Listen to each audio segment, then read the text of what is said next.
system is the initial burlap sack filter, which is collecting all of the hair and all of the grease from the showers and the larger particles. So by the time the water gets through the system, whatever the system may be, it can filter and seep down into the ground. What happens normally is all of that residue and that oily residue that isn't filtered out creates a film, and the water then isn't able to filter into the ground. It becomes a stagnant, stinky pool. So you know, this system here is maybe a little too complicated, or it's not necessary. All of the different steps, you know, I have the burlap sack, we have it filtering through sand, then through gravel, then it enters this pumice float chamber, and then it goes in to the pit, which is then also filled with, you know, organic carbon-based material, which is also helping to filter out and suck up some of the oil and the residues. But by the time the water filters in through the ground, it's you know, it's clean. And all of this too isn't necessary. I mean, the actual quality of the water coming out is still going to have some contaminants in it, but we use biodegradable soaps in the first place. So, you know, all of that water can be filtered properly by just going through the ground. And luckily for us, sort of where we are at, you know, digging this pit, we're able to see that the soil is layered between sand and clay and sand and clay, and we're still, you know, 10-15 feet above the lake level. So the water is definitely filtering properly before it enters the water table. With Greywater systems are preventing that film from forming. So usually a Greywater system will always have some sort of grease trap. But we'll be able to see on the other side basically what happens when you don't have a grease trap, and what happens to that pit if it doesn't have the organic material, it doesn't have the spongy component. So usually Greywater systems, you know, they serve to reuse the water. So it's a gray water system, so it's not black water. You know, it doesn't contain any feces or any like human excreta, but the water can be reused. So you know, that's one of its principal objectives. So we have it here draining into the pit when we don't need the water, say in the rainy season, but during the dry season we want to utilize all of this water, so it can be used in the sinks and in the bathrooms and the showers, but then we can pass it through this simple filtration system and then irrigate our crops with it, at which point it's feeding our plants, and then as well draining into the soil. Collapse in on top of the Greywater system.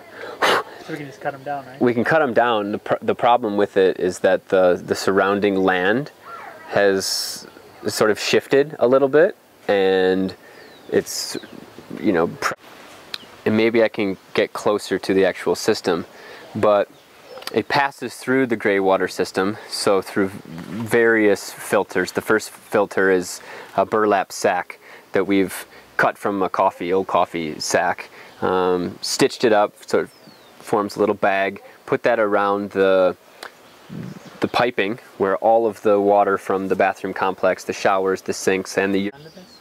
So, I mean, this is overgrown, first of all. So, what's that? It's weeded. Weeded, yep, definitely.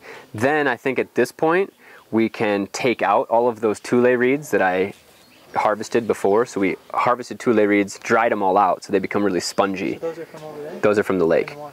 Yep. So they become just this big old nest, right, of dried tule reeds. That's on the very, very bottom, and it's acting as a sponge to soak up the water, basically, you know. And any like little oil or anything else that would normally clog or create a film on the bottom of the pit, preventing the water to go down, gets sucked up by the tule, and then the water can spill out over and then seep into the ground. So we should probably change that, you know, every 3 months, I would say, 3 to 6 months, and then replant the water hyacinth up on top. So, you know, what we need to do at this point is create a little wall, build a wall around it so that the the actual system there is being protected, because during the rainy season, all of that land has eroded around it, and it's making it difficult to get in there and clean. And then, you know, maintenance to keep the system running properly and clean just requires somebody to change the initial bag, the burlap sack bag that we've made, say every 2 weeks. When there's a course here, it's more frequent, and then when there's a few people living here, it could probably go 3 weeks without being changed. But I think, you know, a week to every 2 weeks is a good amount of time. At which point you have a bag with you, so you take off the burlap sack that's on there and put the new one on, tie it with a little string, and then that bag, which will be filled with sediment, like this much, can be dumped basically directly onto the compost heap with the bag intact. So the bag will biodegrade, everything in it will biodegrade, mix that in, and over time anything that's collected in there will break down before it's used as compost on our crops.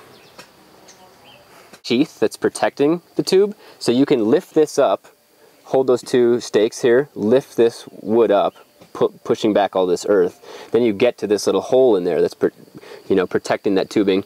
Open up that tubing, which is sliced, and then there's 2 valves. So you can get in there and open up the valves so you can change it. But this is a contained system here that needs to be protected from the elements, basically. So replacing these boards with either brick or cement or something more stable. Yeah. Some of Nick's best work. Let's start over.